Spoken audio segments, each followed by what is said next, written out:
where you belong. Give you strength to carry on. Open your heart, set your mind at ease.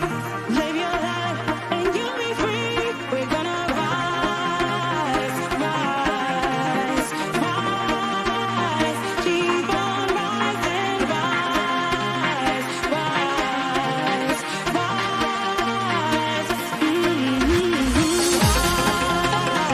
rising,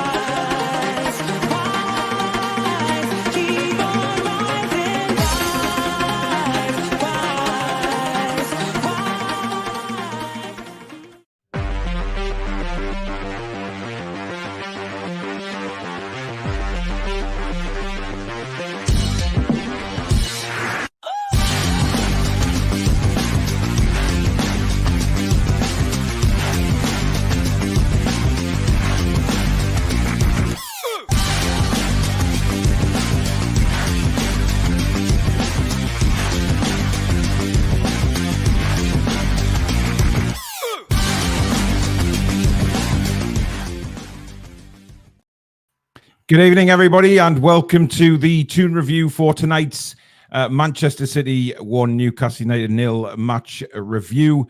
Stato, unfortunately, is off tonight with a migraine, so we wish him all the best and hope he gets well very, very soon. So it will be me and Bob taking you through, Billy Bob taking you through the match review itself. Some interesting results in the Premier League, of course, over the weekend, and West Ham, see... our resident Iron fan, Jimmy, is in the house. 3-1, 10 men and no rice. I think Chelsea are in a little bit of disarray. I think Poch has got a massive job on there to put things right. We will see how he does and if he's given plenty of time to put it right, of course. But tonight we're concentrating on ourselves, Billy, and went with the same starting lineup as the week before, which I don't think was any surprise to anybody. And of course, Jacob Murphy missing because, congratulations, having a little boy, and also to Karius as well, who's become a dad. So lots of babies being born over the weekend for Newcastle United. Little Geordie's coming into this world. Same starting lineup, Billy, but it's safe to say that we were confident going into the game. 100%, yeah. I mean, looking on the back of things, what had happened in the past week, we gave Aston Villa a hiding at St James's Park last Saturday, big on confidence. Manchester City, or what they played on the Friday, won at Burnley.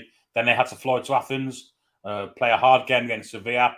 They went all the way to penalties, fly back to play us on the Saturday night. I just thought the stars were aligning, and maybe there's a chance that we can go there and get a nice victory with plenty of goals included. But yeah, No, we did think there would be plenty of goals in the game, of course, because of the two teams very attacking. Of course, Newcastle United not a defensive team anymore. But the game started, we were on the back foot really. We just couldn't get into the game, could we? It was sort of, we were given very straight passes away, and we were making mistakes and giving Manchester City the ball. But I made a comment during the commentary in the first half. I think we gave them a little bit too much respect in the first half. I tend to agree with you. I think we're seeing a kind of change in the way Manchester City play now. They're not as attacking, but they're a bit more solid in the middle of that park. And I was expecting Kovacic to not have the legs to cope with our midfield. But on the contrary, he was fantastic last night, I thought. And we stood up. We couldn't get near him, really. Kovacic, Foden, nor to a certain extent Rodri at the back. So, yeah, I thought we were a bit respectful. I thought we should have pressed a bit higher, a bit more forceful, and see what it got us. I mean, we kind of gave up pretty early on that. Once they played through us once or twice. But we all know Man City are experts at getting out of the press. I think, it's only got to happen once. It did happen once in the first half, strangely enough. We didn't take advantage of it. We should have carried on with that, I think. I mean, look, I think Phil Foden, he is going to be, an England star for years to come. And I think a lot of fans kind of forget who we were actually playing last night. Yes, the bench wasn't very strong for Manchester City because of injuries. However, that starting 11 had numerous world-class players in there. And, I think the performance kind of was worse, I think, than the result. I mean, we got the result was 1-0. We just didn't get going. Now, I've seen people say that Manchester City didn't really allow us to get going. That is a reason, but I think we did have a little bit of an off day. I don't think we went out with the intent to go at Manchester City, which is again kind of talking about respect for Manchester City and backing off them a little bit. But we proved I think the second half, we when Bruno was moved further forward, we saw him getting into the game a bit more. And we'll obviously come on to Bruno a bit later, but I think there was a sign we could get back, because Manchester City, yes, Haaland had a couple of efforts at goal, but they didn't really threaten us as much as they've threatened other teams. No, I don't think Pope's had a shot to save apart from the goal that I can remember. Like you say, Haaland had a couple of chances which went narrowly wide. But all in all, I think we defended really well. I think we were a bit predictable in attack. I don't think we used our left enough. When we used the left first half, pretty early on actually, Anthony Gordon went past Walker with ease, got a nice crossing. Nobody at the far post took advantage of it. And from then on, we just kept going down the right all the time. Whether that's down to the fact that Trippier was supporting Almiron and Dan Burn isn't really an attacking left back in that sense, I don't know. But Gordon seemed to have the measure of Walker early doors. Yeah, we never went down that route. And in the end, Gordon was defending more than he was attacking, which was, it didn't work out for that way. The fans really picked that up, because they were saying that, that they weren't impressed with what Anthony Gordon did last night. But I think he had to defend a lot of the time, because he did cover for Dan Burn a lot. Certainly in that first half, no doubt about it. He was back in the left back position on numerous occasions, and he did a very good job at helping his left back out. But it didn't enable him to get forward, and it left Isak very, very isolated. He just couldn't get into the game. Yeah, he was on his own, wasn't he? I mean, whenever he got the ball, it was miles from their goal. We never had a look really. Whenever he did get the ball, he had 2 or 3 on him, and sometimes he got through it on 1 or 2 occasions. But in the main, he was marshalled out the game by their centre halves really well. Yeah. Having to come so deep to the ball doesn't suit Isak. He wants to be facing the goal and running at it. Yeah, we just didn't get him in the game, and he wasn't supported very well. I didn't think by Almiron on the right hand side. I thought it was a bit wasteful at times, and we couldn't get Gordon into the game because he was defending too much. So all in all, Isak was going to be isolated.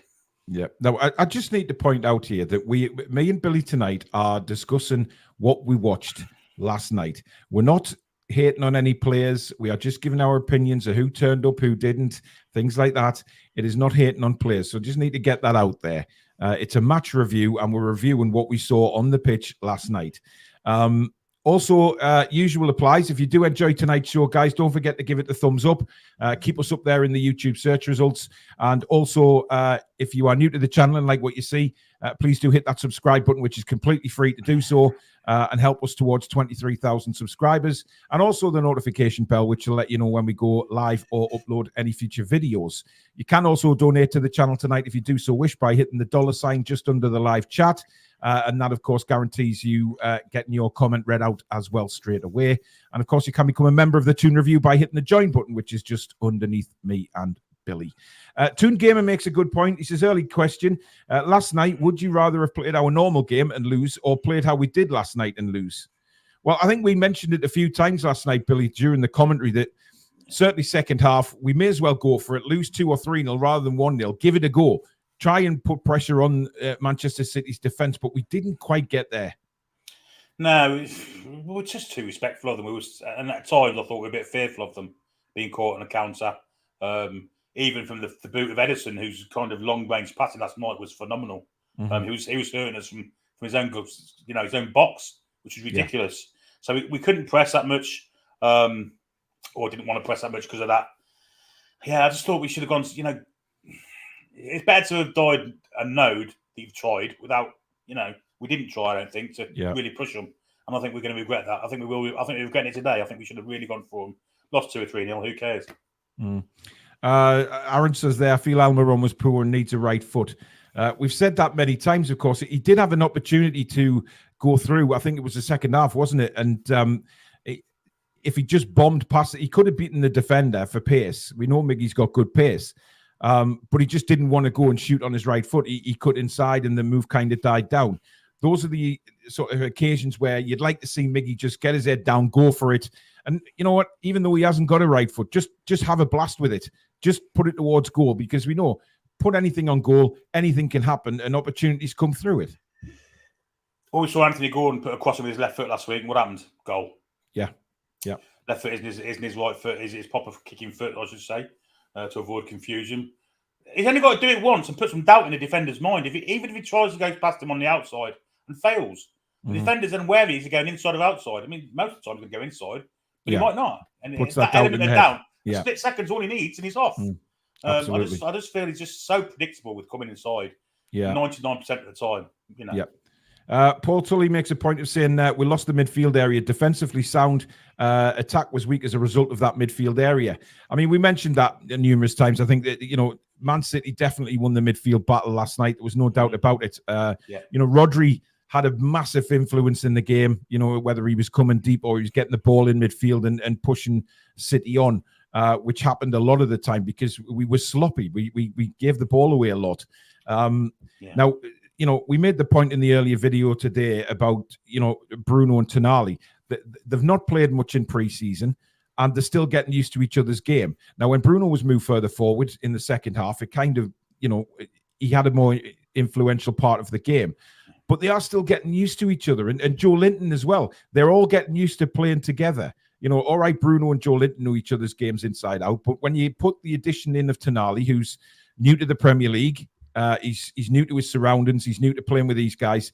Pre-season, pre-season's pre-season, and you're getting your fitness up, etc. But when it comes to the crunch, you've got to give them time to gel in the Premier League, surely. Yeah, I couldn't agree more. I mean, they will. They're classy players. They're world-class players. They will gel together at some point, sooner rather than later. And they've shown at times that they've gelled together nicely.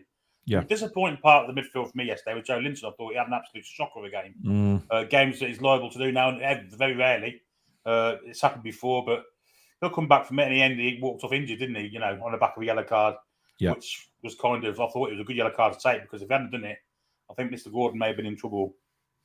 Yeah, you did mention that, of course, because it happened just after Gordon's challenge. I mean, whether there was a lot of contact there or not, it doesn't really matter. It was late. And I think, obviously Eddie took Anthony Gordon off because of that. I don't think there's any doubt about that because he was worried that Anthony Gordon was going to get sent off. And then, of course, Harvey Barnes comes on and is booked within a minute of coming on. So kind of, he was on a yellow card straight away. But, when those substitutions were made, I mean, even Harvey Barnes himself struggled to get into the game. And it just looked like the whole team was off and we just couldn't get that extra impetus to go. Now, was that Man City as well, the way they played, Billy, by the passing ability? You mentioned Edison before. I think a few times we gave him too much time on the ball to pick passes out. But when you've got a goalkeeper like that, it adds an extra addition to your team's game. When you've got a goalkeeper who can pick a 30, 40, 50, 60-yard pass out at times. And City are very good at keeping the ball. And we mentioned the fact that, City had a game in midweek. Would they tire? But look, it's very early in the season. So the fit as fiddles right now, ready to go. And they proved that last night. But City, we've seen them destroy teams by that. But our defence, I have to say, stood up brilliantly last night. You look at the two centre-backs in Cher and Botman. We thought we were going to lose Cher after 20 seconds. He got up like the machine he is and gets on with it. And those two were superb. Yeah, I thought they were outstanding. And Kieran Trippier on the right back as well. I thought the three of those were fantastic. And Dan Burn defensively was okay too, to be fair. I mean, Manchester City didn't break us down much, let's be honest. It was the one time when Foden went out to the right, created a bit of havoc down there, great ball inside and a great shot. Now, they didn't create an awful lot, but they didn't need to because they were that much control of the actual ball. When we got it, it was for fleeting moments, and we kept giving it away again. It just, it wasn't our friend last night. Manchester City dominated the ball, and that's why we lost the game. Ian Fleming, thank you very much for your £5 super chat. He says, good to see you back, Paul. Hope you and Susan and the kids are okay now. Yeah, we're getting there. I feel a lot better today than I have done since Tuesday. Susan's okay. She's getting there as well. The kids are okay now. And I've actually spoken to the Chronicle, and that's possibly going live on their website tonight, the story about it. And the reporter has also said she's spoken to Butland, so I'm very interested to see what Butlands have commented on it. but obviously we don't get to proofread anything.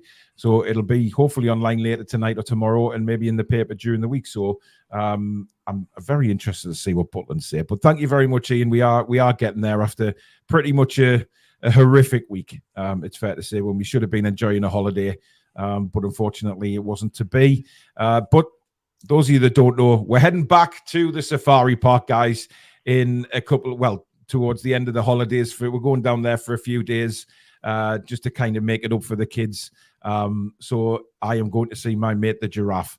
So we'll try and get some videos of that for you to cheer everyone up as well. Jason says, even if Madrid or Barca are interested in Bruno, do you think he deserves a new contract? I don't think he looks like a 200,000 player a week player myself. Right, let's get this elephant in the room out the way, shall we? We'll talk about Bruno. Look, do I think he deserves a new contract? Absolutely, I do. This guy is one of the best midfielders in the Premier League, and I don't care what anybody says.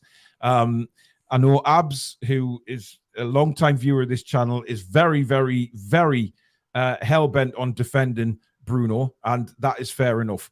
Do I think he's at it yet? No, I don't. But I think there's reasons behind that. However, Bruno is a world-class midfielder. He's proved that for us since he's been at the club. You know, some of the things that Bruno's done for us since he signed have been absolutely remarkable. And form is temporary, class is permanent as far as I'm concerned. I said this last night and I will say it again. Bruno will be an influential player for us this season. Now, why he's not quite at it, I don't know. But he's set the bar very high for himself, hasn't he? So as soon as Bruno doesn't look to be that world-class midfielder, then everybody sort of says, oh no, you know, his head's been turned and things like that. Absolute twaddle. I saw a photograph earlier on before coming online of the goal that Tonali scored last week against Aston Villa. And Bruno's standing just to the side of them. G and the Leazes end up going, come on. That sort of passion does not come from a man who wants to be out of the club. Absolutely not. And, you know, we mentioned this earlier, Billy. He spoke on the documentary how he wants to be held in the same kind of status as Alan Shearer. Now, that is not a guy who wants to leave Newcastle United. And just because, yeah, he hasn't played well, fair enough. But this guy is massive to Newcastle, Billy. I've said after one or two games I've seen him that I felt he was potentially the best all-round midfielder I'd seen play in black and white stripes. Yeah, you've said that. Yeah, I've seen nothing to change that. You know, the things he does with the football are alien to other footballers. He's a fantastic footballer. Mm-hmm. Whether he plays at 6 or 8, he prefers to play in the 8 role, and I think we get the best out of him when he plays in the 8 role. So him and Sandro have got to kind of fluctuate between the two, and let's get Bruno into a more forward position more often if we can, because tonight he's adept at number 6. Let's be honest. And we've got to kind of get them to gel in properly. It won't take long. It won't take long. Next Saturday could be the time it happens. Tonight he scored last week. Bruno had a fair game. I thought he played pretty well last week. I thought he played okay yesterday, to be perfectly honest. I don't think he was awful at all, as some people are saying. I thought he had a fair game. In the midfield, that was second best.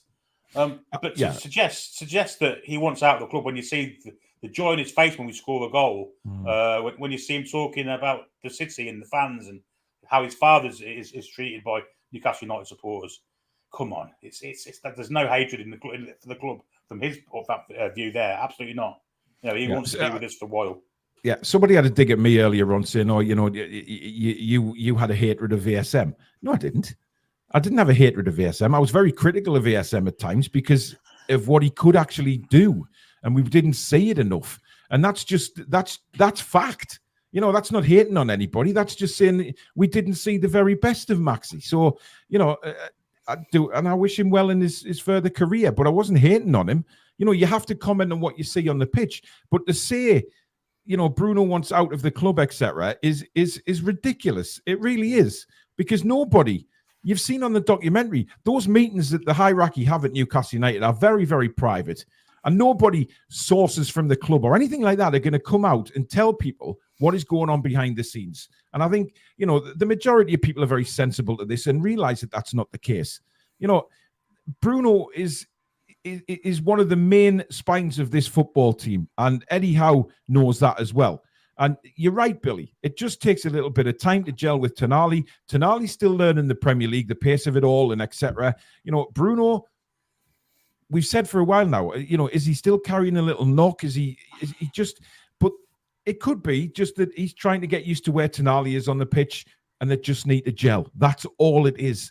And yeah, he's had a poor game, but, well, saying a poor game, he did okay. He wasn't the Bruno that we all know and love, but I think Bruno will know that himself when he looks back at the game.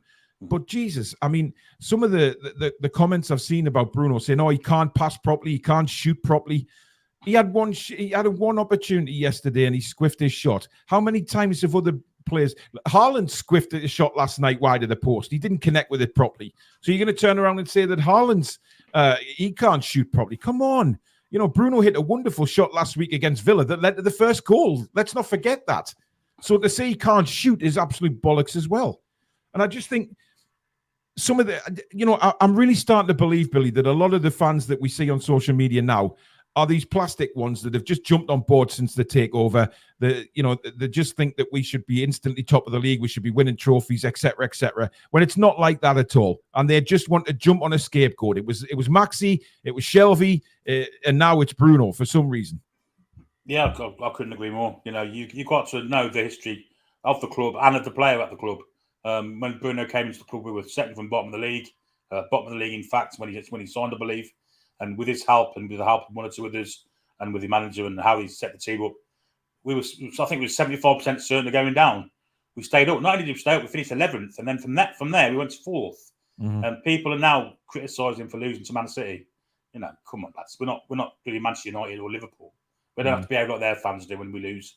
We lost to the best side in the world, in my opinion. You've got to take things into context, I think. Yeah.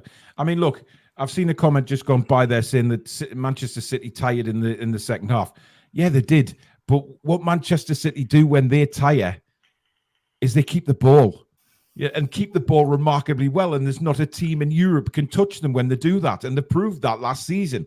There's not a team in Europe can actually touch them when they do that. So when they tire, they just say, right, we don't have to go hell for leather for another goal. We will keep the ball. We will defend.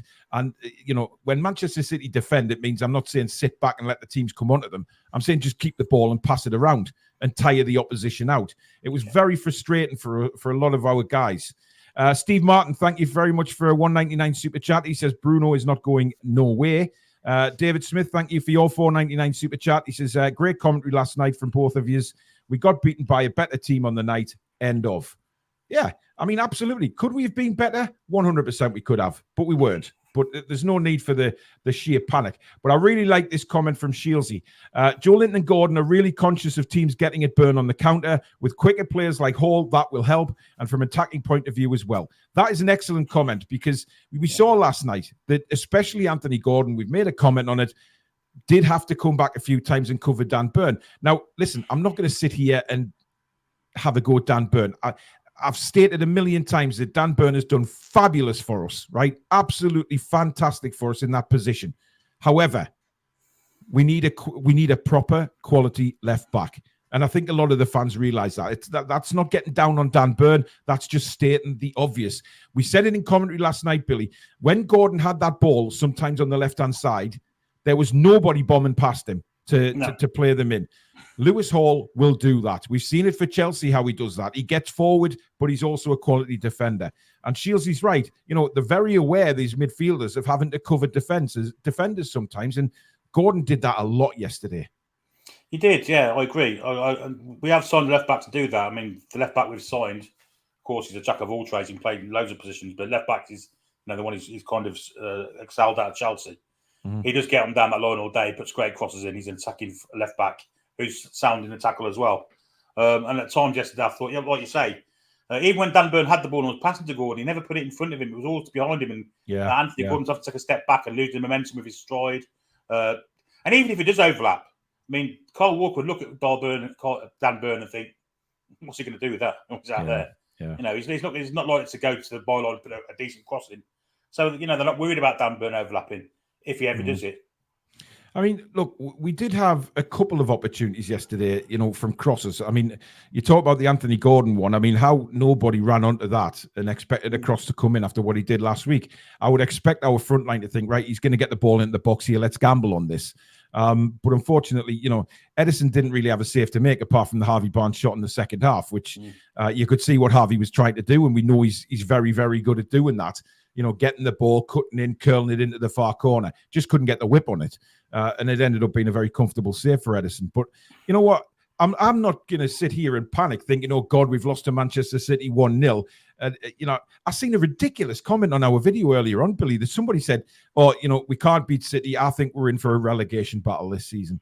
I mean, it is astounding. It is an absolute astounding that, I mean, I probably think that was a Mackham, to be honest. I mean, you just never know, but it's crazy. There's no words to describe that. Seriously, that's someone that's seriously got problems mentally. I'm sorry, that's just ridiculous. Yeah. It's ridiculous. John says, evening, everyone. Didn't think we played badly, but too much respect for City. A couple of our guys can play a lot better. Yes, they can. Look, Tonali as well. I mean, if you look at Bruno and Tonali yesterday, I don't think either of them were at 100%. Didn't play well yesterday. I think, when you look at Tonali, he's going to be a wonderful player for us. His vision. But what I like about Tonali is his grit to win the ball back. There's a couple of times he lost the ball yesterday, Billy, and he scrapped to win it back. He's not frightened to get in a scrap, which is just what we need from, if he's going to play that sixth position, then that's the kind of determination that we need. Somebody who's going to get stuck in and not afraid to do so. No, I was very surprised, actually, Eddie took him off. Unless he's got a little knock or something, I'm not sure. I thought it was okay. Again, I thought he had a good game. But again, he was in a three-man midfield where one of them wasn't performing. So it was 3 against 2 for most of the time. Yeah, he had a spell in the first half, him and Bruno, where they kind of controlled the game for 5 or 6 minutes and led to a couple of close chances that could have come off for it. One of them was the cross from Gordon. But yeah, I don't think Tonali was poor at all. I thought he had a fair game again, but I was surprised they took him off. I really was. Yeah, we'll come on to the substitution shortly because I think there was a couple that I didn't quite get. I mean, look, Joe Linton went off injured. It was a rash tackle that he got injured on. I think he's going to be okay for Liverpool. Eddie said it was just a knock, I think, so he's not too concerned about it. Probably just bruising, really, from what I can see from the actual challenge. I think he took a couple of studs to the foot, but we'll see in due course on that one. But Joe Linton, out of the three of them, for me, just wasn't at the races yesterday. Yeah, he was caught between the devil and deep blue sea, wasn't he? He wasn't sure whether to sit with Dan Burn or get forward and try and support Anthony Gordon. And in the end, he did neither. Gave the ball away too often. Just didn't seem to be at the race. One of those days where he wasn't at the races. And when you got against Manchester City, if you're carrying a passenger, then you're in deep trouble. And we kind of were, even though they're only won 1-0, they've controlled the ball for, I'm going to say, 80% of the game, to be honest. Toon Gamer says, do you guys think Bruno's contract situation is distracting him at the minute? Possibly. That could literally be the only reason. He just wants to get it out the way. Negotiations we know have been going on for quite some time for Bruno's new contract, but these things don't happen overnight. If he's going to sign a long-term deal with Newcastle United, it's got to be right for Bruno and his family. Okay, that's the utmost first of all thing. It has to be right for Bruno. And if we come back and say, right, well, we'll give you this and this, and it's not quite what Bruno's looking for, he'll go back and negotiate. But that can drain him mentally, of course. It'll be in the back of his mind that he just wants it sorted so he knows what his future lies, Billy. It's the wrong time of year to be dealing with your own players about contracts when it's the only time of the year when you can sign players and give them contracts. I think our people, in HR, whatever they'd be called at a football club, are more concentrated on the new players coming in. Bruno will get his new contract and he'll get it signed as soon as the window's over, I'd say. If he's going to sign it, that is. He's got 3 years on his deal anyway, so there's no rush to do it. Yeah. Matty says, Miggy last year with low confidence is a better player than Miggy with confidence. His decision-making is off. Well, listen, this has been one thing that has been directed at Miggy for a long time now, is his decision-making. That final decision. When he's on his game, Miggy doesn't have to think. You know, Miggy gets the ball and he knows that he's going to shoot. He knows what he's going to do. But if Miggy's got too much time, his decision making is out the window. And I think that's what a lot of fans have picked up on, and that's probably right, because we look when he's got time on the ball, he seems to, stutter a little bit, not sure that it's like a hot potato. He needs to get rid of it.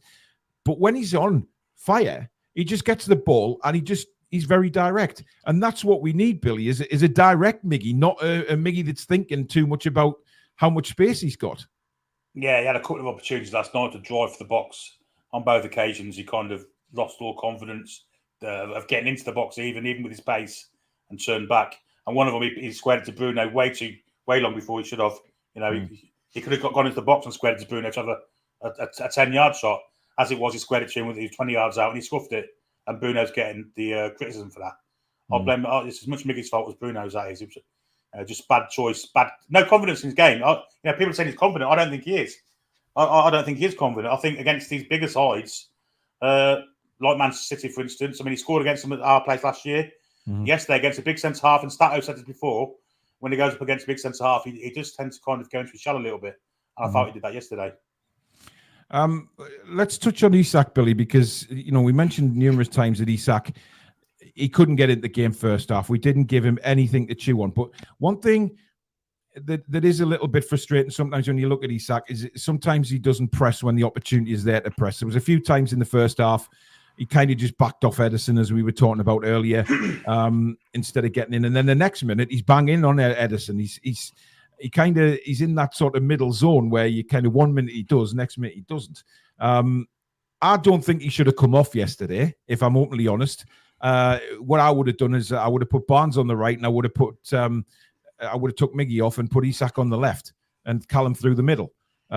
Because I think Isak would have had an influence on the game. Certainly if he got the ball on the left, at least he would have driven at the defence and caused them a little bit of a problem. So I don't think I kind of agreed with him being taken off.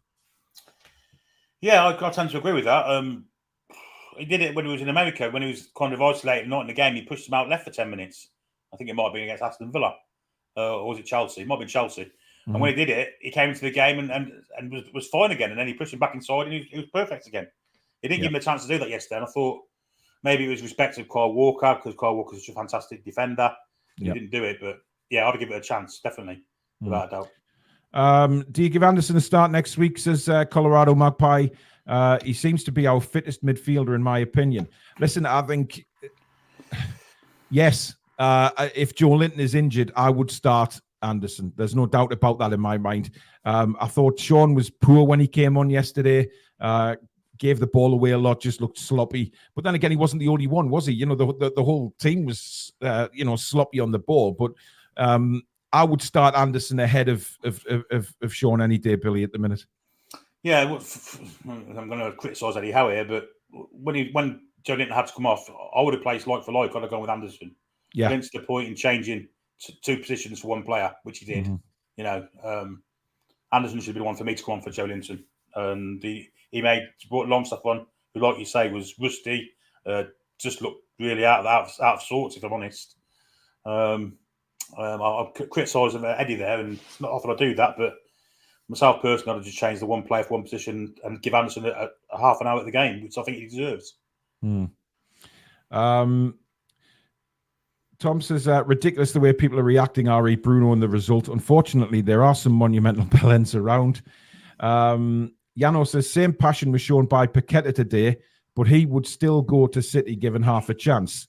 Well, that's Paqueta. I'm not agreeing with Bruno going anywhere, to be honest. I just know. Annie, good evening to you. Says, does he want to come here? Free siders. Well, you need something at Bristol City, buddy. It's not a great start from you guys. Clayton says, thoughts on the leaked Adidas deal, Paul? I think it's wonderful, Clayton, to be honest. It's great it will be fabulous to have Adidas back, Billy, won't it? I mean, we've, you wore a very plain and simple Adidas shirt yesterday for the commentary, of course. I think it's fabulous. I think it's great to see them back. I am still waiting, guys, for mine and Phoebe's away third kits. They still have not arrived. It is an absolute farce. I ordered these on release day, and I'm seeing people all over the world that have received them. It can't get any worse. So, Adidas, professional company, will have plenty stock. We'll also get deliveries to you on time and when they say they will. And we'll come up with some fantastic kit designs as well, undoubtedly. And I think, Billy, you agree with that. I think you're all for Adidas coming back as well. Oh, God, yeah. I was gutted when we let them go in the first place for Puma. I really was. Yeah. Years of legendary kits made by Adidas. So in my opinion, the world supreme kit makers and sports equipment makers. Yeah. So, yeah, I'm dying for them to come back into the fray for us. And they make bigger sizes as well. So it's all good. Yeah, absolutely. Foxy says, however bad people want to say we played yesterday, the fan base was much worse. Disgraceful scapegoating. All it took was one loss versus the European champions. Embarrassing. Yeah, why? I just don't understand why certain fans can't just say, look, we didn't quite play at the races yesterday. We weren't quite at our best. We've lost to the European champions, the treble winners, who are the best team in Europe by a long way at the minute. And we've come away with a 1-0 defeat. Now, yes, we didn't give them a hard time in defense or anything like that. But by God, the defense we had was superb. And, Botman was just, Rolls-Royce-esque again. He was just quality. There was a few times, Billy, that he went up against Botman, of course. Against Haaland, and won the battle, not just headers, but strength. He was just outstanding. He was phenomenal. I think that's probably his best game for us, and he's had some really good ones in his year with us. But yesterday against the best striker in the world, I would say, for scoring goals, and he had him in his pockets for the most of the time. And strength is Haaland's biggest kind of threat to other players. Not with Botman. Botman just stood there, took it, and took the ball off him time and time and time again. I thought he was phenomenal yesterday. Yeah. Just seen Joe Potter, thank you very much for your 199 super chat. Very kind, matey. Thank you very much. Abs, good evening to you. We smashed Villa, narrowly lost to one of the best club sides ever. This could be a sensational season, yet people react like we are still under Bruce Ball. Bruno and Tonali look like a great combo. I agree, Abs. I agree. Yeah, I can't wait. I think those two are going to be absolute weapons for us this season. I mean, really, really two of the best midfielders that will be in the league. You look at some of the other midfields. You look at Caicedo. I mean, they paid £115 million for him, and look at how he performed this afternoon when he came on. My God. I mean, terrible is not the word. So, yes, I'll say that Bruno didn't quite play very well, but I'm not hating on him because I love Bruno and he's a world-class player, and I will always say that. And I know we've had our disagreements, Abs, about Bruno, but listen, I'm on your side with this. They will be a great combo. They will be fabulous for us. They are two very, very talented footballers, and I cannot wait until they are up and running really at their 100% games, because they're going to be untouchable, Billy.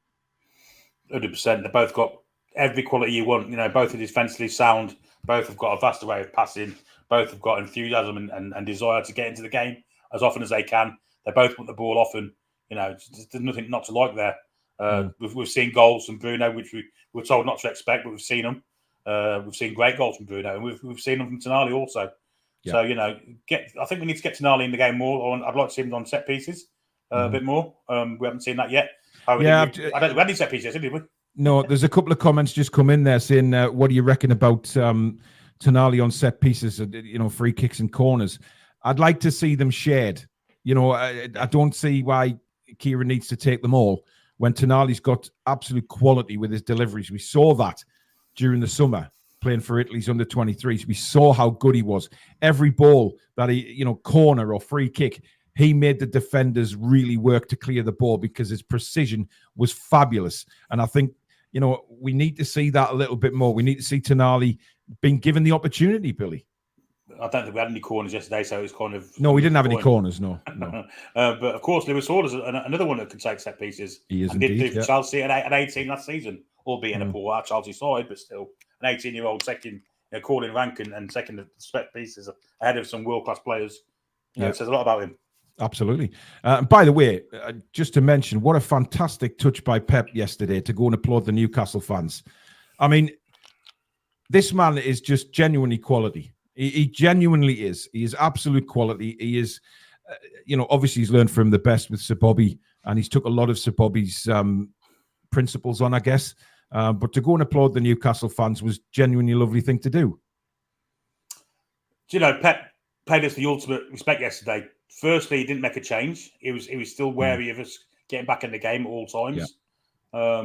Secondly, by applauding the Newcastle fans. Thirdly, by his praise of the Newcastle's performance, albeit he did say that they were a better side. We can't disagree with that. No, we can't. We can't disagree with that. And Pep's always been like that. Pep's got an affinity with our club through his mentor, Sir Bobby, and has always been really respectful to us, unlike other managers, which kind of operate in the same part of the world as him. Yeah, absolutely. King Hoddle, our resident Tottenham fan, in a slightly good mood, it's fair to say. Evening, he says, multiple choice question. Who is the best defensive midfielder in the league? A, Basuma, B, Basuma, or C, Basuma? He had a very good game yesterday, King Hoddle, I have to say. He was absolutely superb for Spurs yesterday. And listen, I think Spurs... yeah, well, he's not. But I think Spurs surprised a few yesterday at how, they've got some good players. Undogi looked a good player as well. I mean, we slated him in the under-23 tournament. He looked awful. But he looked good yesterday, I have to say. Let's be honest, Manchester United were awful, weren't they? Well, shade. I mean, that's the laughable thing. Awful. That's the laughable thing. I mean, Bruno Fernandes, thinking about putting a complaint in about not getting a penalty. I mean, Jesus Christ. When Tottenham should have had one anyway, when I forget who was fouled, but it was Martinez who took the Tottenham player out. I mean, how that isn't a penalty, I'll never know, but Jesus Christ. And by the way, a massive shout out to England's women as well. Disappointing in the cup final earlier on. Some scandalous refereeing, I have to say. Really, really bizarre refereeing. But listen, those lasses have done this country proud. They've three of their best players not even at the tournament through injury, and they still get through to a World Cup final.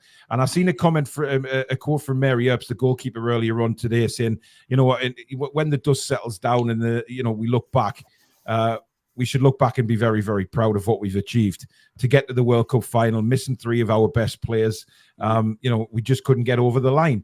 And unfortunately, that's the case. But I tell you what they've done for women's football in this country is absolutely fabulous. Winning the Euros and now runners-up in the World Cup. And they're going to be a force for years to come. And hopefully it'll make people take women's football a bit more seriously, because there's some damn good players out there. Not just from England, but all over the world, women's football is improving. And it really annoys me when I see this bull rot on social media saying, women's football, I'm not bothered about it, it's terrible to watch. It's not. It really isn't. The quality is there, and it will only get better. So massive well done to England women's team. Jason, Derek says, LFC fan here, can't wait. It should be a very, very good game. Looking forward to it. Julie J reckons that Pep wants to manage us. I think Stato's right with what he says about Pep. He'll probably he'll have done what he needs to do in England, and then he'll go into another league in another country. I can't see him really going to another team within England, Bill. No, it's France and Italy. The two he's got left, I think he'll go to one of them, whether it be Serie A or Liga, one of those two. Absolutely. Lawrence says, for the Liverpool game, I'd look at starting Hall, playing Gordon on the right and Barnes on the left, and if Joe Linton isn't fully fit, play Anderson. That's not a bad shout. Not a bad shout at all. Ab says, Tonali did play well. I'm very positive about this season. Listen, there's no reason not to be positive. We've lost to Manchester City, for God's sake. We destroyed Aston Villa last week, and we've lost to the champions this week. It's no... Listen, our hardest away game, right, is now out of the way in the second game of the season. That is gone now. Hardest away game has gone. We can look forward. We've got a couple of difficult games coming up, but after the international break, we play some lower teams who finished quite low in the table last season. Listen, it's all good. It's all good. And I'm very positive. If we make Champions League, we make Champions League, but I'm still positive we're going to have a very, very good season. And people that don't think that, well, you need your head read as far as I'm concerned. Lee Kelly says, evening, Paul and Billy. Even we lost yesterday. Chin up, everyone. We'll bounce back. Only got beat 1-0 against Man City. Let's kick Liverpool's arse and stick it up them. Yeah, I mean, look, what a response it would be, Billy, to beat Liverpool. Yeah, I mean, last season they came to St James's and kind of got away with murder, really. I mean, they've hit us with a long ball twice, 3 times actually. One of them. Well, that was towards the end of our dodgy little phase we were going through, wasn't it? It was, yeah. We were nervous about the cup final, which was coming up the week after. We lost a player, a crucial player because of it. Very nervous. And indeed, before they even scored, we should have been 2 up. So, yeah. I don't see much in Liverpool that can scare us, especially with McAllister being out. The defence, to me, looks gettable at. They've got a great forward line, but I think they've got a great defence. We saw it yesterday. Yeah, absolutely. Eddie took Tonali off because he is on a yellow. Yeah, that's possibly why he took him off. But, you just look and think, could he have done anything a little bit differently? I don't know. Dave says, got beat fair and square, gave them too much respect. We'll make amends against Liverpool. How are the lads? Mark, good evening. Hey, Paul, Billy, and all the missus just summed up these idiots. There's a name for them. Karen, bunch of bellends. Yeah. Apologies to any Karens out there. Yes, we don't mean that in Karen the name. It's a thing, apparently.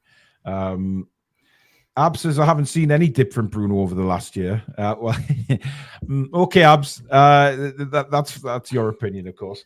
No it's noticeable, though. We do give him kind of 9s, 8s, 9s out of 10 every week. And if we give him a 7, it looks like it's a dip. And in some respects, it is a slight dip. But, it's not really, is it? Yeah. Derek, the Liverpool fan, says, no worries then, is there, Paul? Listen, am I worried about Liverpool? Yes, they're a very, very good side. It should be a cracking game.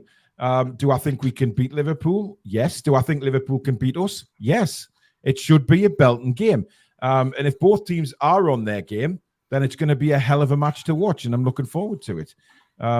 Liverpool have got a very, very good front line, but I think defensively can be good at. So that's just my opinion. I'm not sort of hating on Liverpool. I just think, it's one of those games where we want to see both sides turn up and it'd be a really good spectacle. So hopefully it will be. Right, let's move on to the player ratings, Billy, because obviously this is where people are going to have a lot of disagreements. Before we do, Nick Thornton, thank you very much for your £10 super chat. He says, beat the bin dippers on Sunday and it will be a good start to the season. Yes, exactly. 6 points, out of 3 games. That'll do me quite nicely. A few complaints in the comments about yellow cards. I think there was the one on Tonali was it Tonali? Yeah. I think it was just a shoulder charge. I think it's ridiculous. But then Man City players would go and do exactly the same thing, and there was no consistency at all, Billy. Well, we were getting booked for 1 foul. They were getting booked for 2. It took the referee to give him one chance, and he booked. With this, it was a straight away booking. Tonali was, to me, it wasn't even a foul. Yeah. We did get away with one with Gordon, I think, slightly. Got away with one. Yeah. But yeah, generally, I thought the referee was poor yesterday. Shana says Pope did nothing, so I've no idea what score you could give him. Well, he did make a couple of saves in the second half, definitely. So I don't understand where you're coming from with he did nothing. Spike Milligan, thank you for your £10 super chat. Really appreciate that. There's no comment there, but thank you for your superb donations and support of the channel, mate. Really appreciate it. Ab says, I'm not staying for the ratings as my head might explode. You might be surprised. Yeah, you might. Right, we'll start off with Nick Pope. When the goal went in, Billy, we saw a lot of people put in the comments that they thought Nick Pope could have done better with saving it. I mean, I don't agree with that. I think it was remarkable enough he got his fingertip to it because it was hit with ferocious pace. Yeah, I don't think any keeper will stops that shot. I'll be honest. I thought Nick Pope had a fair game. Didn't have a lot to do, to be honest. What he did do, he did it tidily. I thought his distribution was okay. I thought he came out and sweeper kept a couple of times ahead of him to touch that, which we were worried about, but he headed it away. Yeah, I think he can give Pope a 7 purely on he didn't have a lot to do.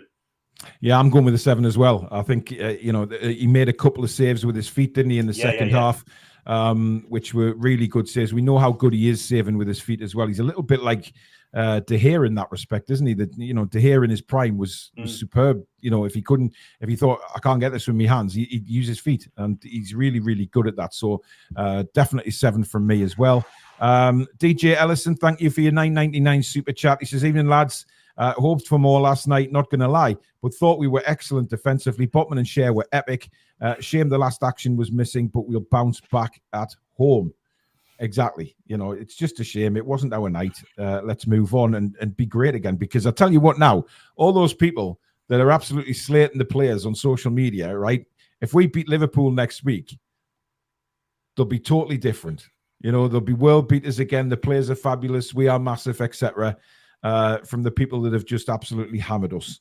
King Hoddle says, I'm watching Juve at the minute. Chiesa looks like a young Tommy Cooper. Yeah, he does. He's got that look about him. Right. We'll move to right back now, Billy. And Kieran Trippier, I'm going to give Trips and Nate. I thought he was brilliant yesterday.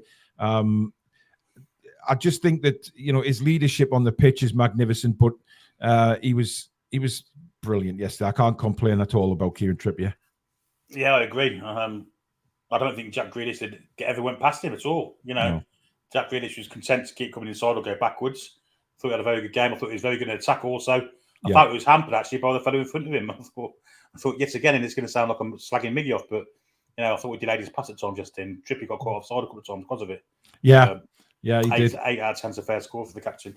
Yeah, and I think you know, I think once or twice in the second half that it looked like Grealish had beaten him, and Grealish went to put the cross in, but Trips was there to block. Fantastic defender, never ever gave up on getting the ball back, which is what we want to see from Kieran, isn't it? We know what he's capable of. Across to the left-hand side, Dan Burn, Billy. I thought defensively he was okay. We know what we're going to get with Dan Burn. He's not going to contribute much in the offensive part of the pitch. Defensively, I thought he was a 7. Offensively, a 6. I'll give him a 7. I'm going with a 6, but that's middle of the road for me. I think Dan Burn was middle of the road. I think defensively wasn't too bad. But listen, when you've got Foden to deal with, it's extremely difficult for any left back, to be honest. You know, especially where you don't know where Foden is. 1 minute he's inside, he's across on the left, he comes back onto the right hand side. But it's just the lack of attack. The lack of that bombing forward to help out Anthony Gordon that gets me sometimes. So I give him a 6. Right, Fabian Schär, Billy. Yeah, we were all worried about him after 20 seconds of the game. We thought he'd done his shoulder in, but he got up like the line he is, and I thought he gave an exemplary performance. And again, at times he pushed us forward. He made one attack in the first half where, you know, it could have been a penalty. You know, he gave a goal kick for a challenge, which means that the defender hadn't touched the ball, and he brought Schär down. So that's a penalty, isn't it? You know what I mean? Well, you would think so, yeah. So I thought Schär an 8. I thought he had a very good game. Yeah, I'm going with an 8 as well. You know, when he landed, Billy, we were looking at the replay during commentary, and we saw the shoulder kind of sort of pop out a little bit. We thought, oh God, that's it. It really did. Whether or not that his shoulder popped out, went back in again, then obviously we don't know. But he's just a machine, isn't he? And we love that about Fabian Schär. He's just an absolute machine. So an 8 for me. Right, move on to centre back Sven Botman, and he gets a 9 from me. I thought he was brilliant. As I say, there was once or twice Haaland got round him, I think once, and did he fell over? He fell over once, didn't he? And that gave Haaland a shot at goal. But not to worry. He was a Rolls Royce. He was absolutely superb yesterday. Brilliant in the air. The strength against Haaland. And Haaland knew he'd been in a game yesterday. There was no doubt about that. So he gets a 9 from me. Billy? Well, Haaland's the best goal scorer in the world. Absolutely no doubt about that. And Sven Botman had him in his pocket. And we've given Botman 10s before. I think that was his best game for us. So it has to be a 10 for me. It was absolutely brilliant. Okay. Yeah, there's a few 10s in the chat. 9s and 10s, definitely. I seen a comment earlier saying that it was quite funny, really, that the only time Haaland had a shot on goal was when Botman decided to take him out of his pocket. So, yeah, possibly right about that. Were you surprised Lewis Miley's not being involved on the bench, Billy? A little bit. I thought yesterday could have been a chance with Murphy being out. I don't see what good Matt Ritchie's going to do now as a substitute for us. I thought if Marley had been on the pitch yesterday, we could have not brought Tonali off. You know, it might have suited Miley would have better. been a good replacement for Joe Linton, wouldn't he? Hmm. But yeah, we'll see what happens with Lewis Miley. I don't think Eddie wants to rush him. You know, No, we no, forget not. that he's still only 17 years old. You know, so he's not going to be rushed by Sir Edward. Right, we'll move into midfield. We'll start off with Joe Linton. Yeah, it just wasn't at the races, was he? No. Gave the ball away countless occasions. Didn't know whether he was meant to be attacking or defending. It was caught between the Devon Deep Blue Sea on countless occasions. Was a yard off the pace as well. To add to that, I'm going to give him a 5, and I hate doing it, but because I love Big Joe, but I'm going to give him a 5. Yeah, I've got him down as a 5 as well, and everybody knows how much I love Big Joe. So he just wasn't at the races. But listen, if that's his off game, that's fine. If he's back fit next week against Liverpool and keeps them at bay, then back to his best. So a 5 for Joe Linton. Right, Tonali. Hard to mark him, isn't it? Because he got took off pretty early, and I thought he got took off prematurely, if I'm honest. Yeah. He had spells in the game where he was really in it, and then there was longer spells actually where he wasn't. But when he was really good. But he never stopped battling. I think 7's fair. Yeah, I'm going with a 7 as well. I've got no complaints about that. Like I say, he lost the ball a couple of times yesterday, but when he lost it, my God, the tenacious attitude he's got to win the ball back is brilliantly. So it is brilliant. So yes, a 7 is fair for me. Right, Bruno, Billy. I'm actually giving Bruno a 7 as well. So Abs, you may not be watching now, but you get a shot with that. The reason I'm giving him a 7 is because I think he wasn't anywhere near his best first half, but second half when he was moved further forward, he was winning the ball, he was passing it around, and I was quite happy with his display, but it just wasn't up there with the usual Bruno quality. So Tonali and Bruno 7 for me, Bill. Yeah, it's been a pattern with Bruno this season and pre-season actually. His first half has been not as good as the second half, and he's come on strong in the second half. I thought he had a good game second half. And at times in the first half, he played well. Again, like he did against Villa. I think 7's a fair score for him, albeit against a very, very good midfield. There's very different scores in the chat for Bruno. We're getting sort of 5, 6s, and 7s. So, people have got various opinions of it. But, 5, 6, or a 7. It's your opinion, guys, and you're welcome to it. I just think if he continued like he did in the first half, it probably would have been a 5. But I think he did step it up a bit second half. Not to the usual standard, but he'll get there. Right, the front 3 now. We'll start off with Miggy, Billy. Oh dear, I'm going to upset some people here. Because I know people think he's played well second half. He was better second half, but he's just driving like well, it was a 10-minute spell. He was better, wasn't it? Yeah, but I mean, even then, he didn't provide anything for anyone. He was headless chicken mode again. He was just running into areas where he didn't want to be in, really, and kept good inside. He was very predictable. Got himself caught offside on countless occasions. Should have got us in better areas before he passed on other occasions. Serious to God, I thought that's one of his worst games I've seen from him for a long time.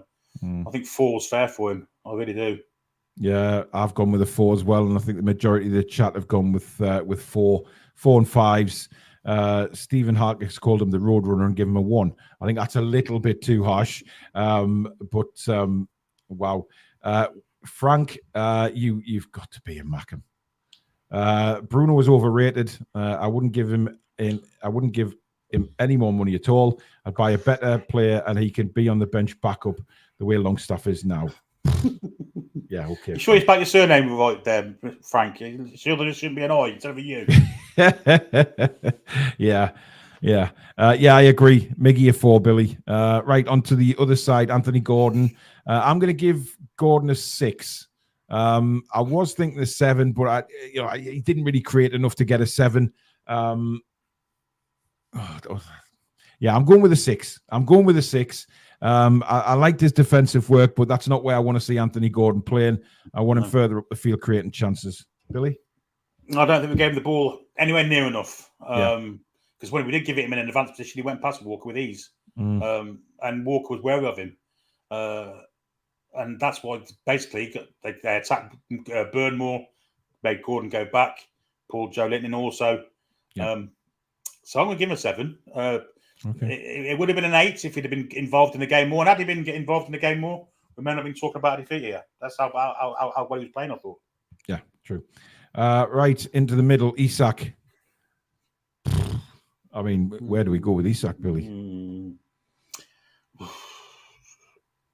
I'm giving him a 5. I just don't think he showed the endeavour or the desire to get into the game, to press. He was starved of service, no doubt, but I thought he could have got himself into the game. You know, sometimes you see strikers do that if they're not getting service. Harry Kane used to do it a lot. Drop deep, get the ball, make something happen for yourself, get involved in the game. Isak didn't do that at all. And at times, he was just standing around watching people do presses, you know, and the ball obviously would come back to a player that he should be pressing and they get out. Yeah. He did get no service, and he's in the side to score goals. So he needs service. But I thought his effort and his actual endeavour was poor. So Yeah, I'm going with a 5 as well. I mean, there's nothing you can score Isak because he didn't get service. You know, if he'd had a few service, got some chances, and he missed the chances, fair enough. But he didn't get any. He didn't get. He was just. There was no real point in him being there, kind of thing. We didn't create nothing for him. So it's very, very difficult. But I agree with you, Billy. There's times where he was off the press, then on it, and off, then on, and then it just madness, really. Chris, thank you very much for your $2 Canadian. Very kind, mate. Thank you very much for that. Right, substitutions now. Who came on first? Was it Longstaff? Barnes and Longstaff, weren't it? Barnes and Longstaff. We'll start off with Longstaff, Billy. I'm going to go with a 4. I thought he was awful. Lost the ball so many times in the short space of time that he was actually on the pitch.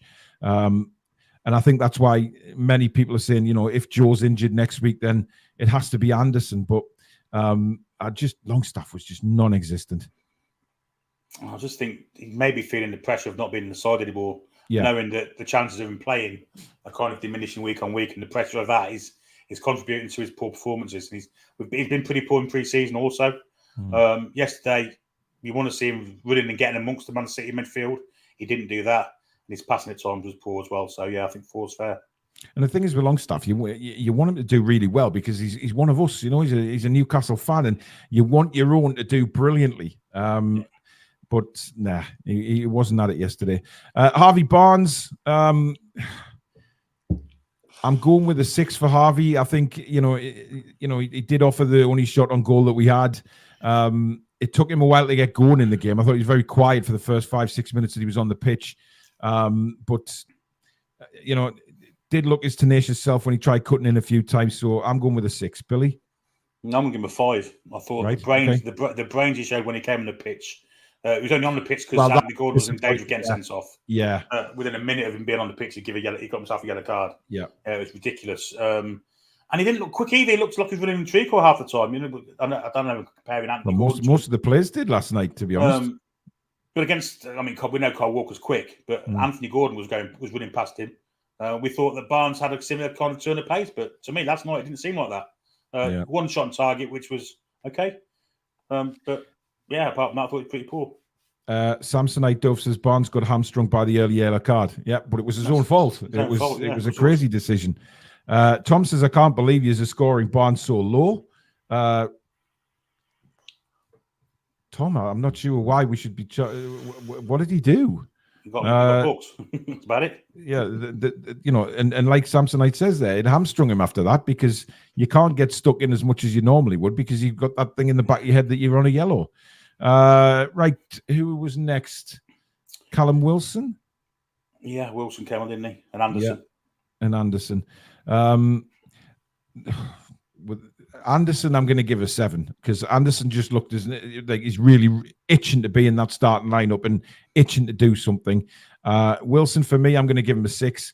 I think there was once when we had what looked like a 4-on-2. He went the wrong way. I know Vardiol put his foot in, but I think Wilson should have been quicker just to flick that to his right-hand side and we were in on goal. I think it was Anderson who would have been in on goal. 6 for me. Bill? With Wilson, it was a shame that it wasn't Isak that he'd just come on for. Yeah. If it wasn't there, because I think he'd probably got something like 4 of us out of it. But Wilson's his pace has gone a little bit now. I thought he showed well. I thought he held the ball much better than Isak. I thought he actually showed for the ball a lot better. So I'm going to give Wilson a 6. And Anderson, I'm going to give... he really did get involved in the game, didn't he? Pushed us forward on countless occasions, albeit nothing came of it. But his effort and what he did with the ball himself was pretty good. So I think 7's fair. Okay, and of course, Livermento was the other one, but he didn't have enough time to have any impact on the game at all. Right, we'll move on to the manager, Eddie Howe. Billy. Yeah, it's. I thought I wasn't a fan of his substitutions. I didn't understand the Tonali one. I didn't understand why Mickey stayed in the pitch for so long. If I'm perfectly honest, I think he should have tried different things to get around that. Mickey wasn't going to do anything in the game. You could see that from the minute one. He was just running up channels all the time, blind channels. Yeah. Didn't have any confidence in his game. I thought Guardiola paid him the ultimate respect by not making changes. And I think that Eddie Howe should have made more changes earlier to get us into the game, but proper ones, I'm going to give Eddie a 6 for yesterday's managerial performance. It's exactly what I've got as well, for exactly the same reasons. I thought that for the first time, I thought maybe get them on earlier because, obviously try and go at them, see how tired the legs are in the City side, get some fresh legs on for us because we had some good fresh legs on the bench to come on and make an impact. Don't think we kind of got them on early enough to try and do that, but hey ho, a lot of 5s and 6s for Eddie. As usual, we will rate the Newcastle United fans a 10. They were superb yesterday, given all the trouble they had trying to get into the ground with all this ID crap and stuff. It was a joke, and that needs addressing by the club because some people were having to go to the box office and things like that and get it sorted. You shouldn't have to do that, to be honest, not in this day and age. So there you go, guys. That is it for the match review. Thank you very much, as usual, for all your input into the game itself, and of course to the player ratings as well. We will be back tomorrow night at 7 o'clock with Newcastle United latest news. So we'll see what develops in the news tomorrow, and we'll discuss all that with you. And then, of course, the build up to the Liverpool game then starts again. And of course, you will have commentary from Billy Bob on that one as well. And I will be at the game cheering the lads on. So you'll get my instant reaction as soon as I come out the ground. But we hope you've enjoyed it. If you have, please do hit the thumbs up button. And of course, if you're new to the channel and you like what you've seen, please do hit that subscribe button. Help us get to 23,000 sooner rather than later. Don't forget to hit the notification bell, which will also let you know when we go live or we upload any future videos. Thank you to all the new members and, of course, Super Chatters. Mod Squad, thank you very much again. You've been awesome. And thank you to Billy for his company. But mainly, again, guys, thank you to you out there for your support and watching the show on what is a very pleasant Sunday night. Thank you for taking the time out to come and watch us. And we will see you again tomorrow. Keep your eye out for any recorded videos, but we will definitely back live tomorrow night at 7 o'clock. We will see you then. Good night. How are the lads and lasses? Come back and check on to breathe.